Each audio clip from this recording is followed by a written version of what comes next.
12-ാം നൂറ്റാണ്ടിൽ സ്പെയിനിൽ ജനിച്ച വിശുദ്ധ പീറ്റർ തന്റെ കഴിവുകളിൽ അഹങ്കരിച്ചിരുന്ന ആദ്യ കാലങ്ങളിൽ ഒരു ആഘോഷവേളയിൽ കുതിരപ്പുറത്തു നിന്ന് വീഴുകയും അതിലൂടെ അനുഭവിച്ച ലജ്ജയും അഭിമാനക്ഷതവും അവനെ മറ്റൊരു മനുഷ്യനായി മാറ്റുകയുമായിരുന്നു. ഡൊമിനിക്കൻ സഭയിൽ ചേർന്ന് എളിമയിലും പ്രായശ്ചിത്തത്തിലും ഉറച്ചുനിന്ന് അദ്ദേഹം ദൈവവചന പ്രസംഗങ്ങൾ ആരംഭിച്ചു. രാത്രി ദീർഘസമയം ധ്യാനത്തിലും സ്തുതിഗീതങ്ങളിലും ചെലവഴിച്ച ശേഷം പകൽ സുവിശേഷ പ്രഘോഷണം നടത്തിയ അദ്ദേഹത്തിലൂടെ മഹാപാപികൾ കണ്ണീരൊഴുക്കി ദൈവകരുണ സ്വന്തമാക്കി.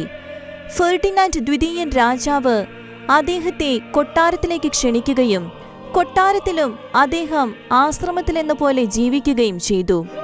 ദരിദ്രരോട് പ്രസംഗിക്കാൻ അദ്ദേഹം കാടും മലയും കയറി കാൽനടയായി പോകുകയും അനേകരെ ക്രിസ്തുവിലേക്ക് ആകർഷിക്കുകയും ചെയ്തു. പോർച്ചുഗീസ് സ്പാനിഷ് നാവികരോട് പ്രസംഗിക്കുന്നതിൽ അതീവ തൽപരനായിരുന്ന അദ്ദേഹം കടൽ യാത്രക്കാരുടെ മധ്യസ്ഥനായാണ് വണങ്ങപ്പെടുന്നത്. ഒടുവിൽ അഹോരാത്രമുള്ള സുവിശേഷ യാത്രകൾക്കു ശേഷം 56-ാം വയസ്സിൽ അദ്ദേഹം നിത്യസമ്മാനത്തിനായി യാത്രയായി.